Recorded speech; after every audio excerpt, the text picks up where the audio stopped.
Assalamualaikum dan salam sejahtera. Kita jumpa lagi. Welcome back to Easy Fast. Terima kasih kepada yang telah menekan tombol subscribe dan juga tombol loceng. Yang belum, jemput-jemputlah subscribe dan tekan tombol loceng. Okey, pada video kali ini berkenaan dengan info sahih, syabas dan tahniah yang nak ucapkan kepada penerima-penerima bantuan sehingga RM600 ini ya. Ada berita terbaru pembayarannya. Tahniah.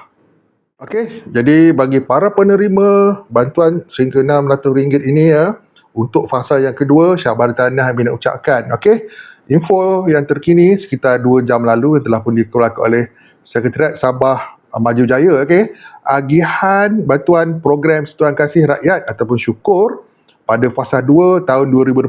Assalamualaikum warahmatullahi wabarakatuh dan salam Sabah Maju Jaya. Dimaklumkan bahawa bantuan program Satuan Kasih Rakyat ataupun syukur 2026 fasa 2 telah mula disalurkan melalui kaedah pemindahan secara dalam talian online bank in, okey, bermula 21 Mei 2026. Bermula 21 Mei 2026. Syabas tahniah yang ucapkan kepada penerimanya. Okey, sehubungan dengan itu, para penerima yang layak adalah disarankan untuk membuat semakan status pembayaran melalui laman web rasmi syukur atau melalui akaun bank berdaftar masing-masing. Okey, pautan semakan adalah syukur.sabah.gov.my. Okey, jadi itu bermaksud ya pada hari inilah pembayaran itu bermula dan ada beberapa orang ya yang ada menghubungi admin bagi tahu dah masuk.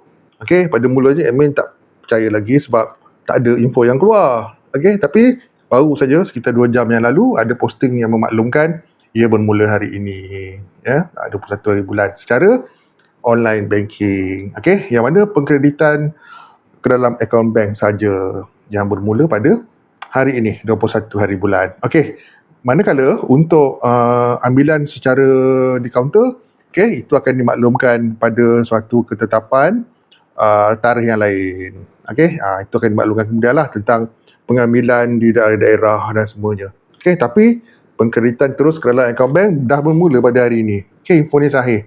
Dan kepada yang berkongsi info awal-awal tadi, ya, admin nak mohon maaf lah sebab tidak disertakan bukti.